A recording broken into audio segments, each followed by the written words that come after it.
ഏറ്റവും ഗവൺമെന്റും ദേവസ്വം ബോർഡും പറയേണ്ടത് സ്വർണ്ണപീഠം എങ്ങനെ ശബരിമലയിൽ നിന്ന് കാണാതായി.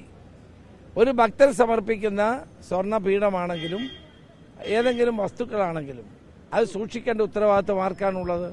ദേവസ്വം ബോർഡിനല്ലേ. ഒരു ക്ഷേത്രത്തിലേക്ക് സമർപ്പിച്ച സ്വർണ്ണപീഠം, അതും പ്രത്യേകിച്ച് ശബരിമലയിലേക്ക് സമർപ്പിച്ച സ്വർണ്ണപീഠം അവിടെ നിന്ന് ആര് കൊണ്ടുപോയി?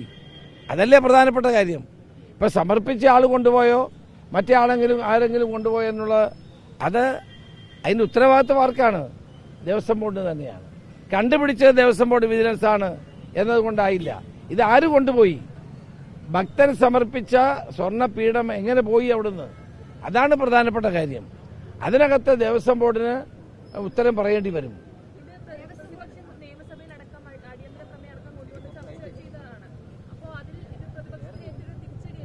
ഇത് പ്രതിപക്ഷത്തിന് എന്ത് തിരിച്ചടിയാണ്?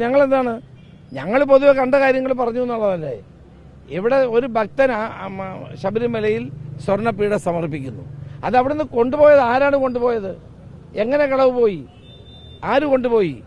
അത് സൂക്ഷിക്കേണ്ട ഉത്തരവാദിത്വം ആർക്കാണ്? പ്രതിപക്ഷത്തിൻ്റെ ആണോ?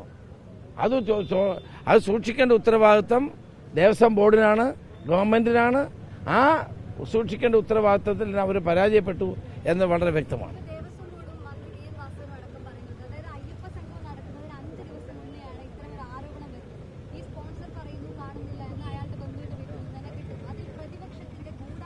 പ്രതിപക്ഷത്തിന് എന്ത് ഗൂഢാലോചനയാണിത്? ഇവിടെ സ്വർണ്ണപീഠം സമർപ്പിച്ച ആള് പറയുന്നു അവിടുന്ന് പോയെന്ന്. അവിടെ ഒരു അമ്പലത്തിൽ, ശബരിമല പോലൊരു ക്ഷേത്രത്തിൽ സ്വർണ്ണപീഠം സമർപ്പിച്ചാൽ അത് സൂക്ഷിക്കേണ്ട ഉത്തരവാദിത്തം ആർക്കാണ്? ദേവസ്വം ബോർഡിനല്ലേ. അവർ സൂക്ഷിച്ചില്ല, അവിടുന്ന് നഷ്ടപ്പെടുന്നു. പിന്നെ ഇപ്പം അവർ തന്നെ കണ്ടെത്തുന്നു.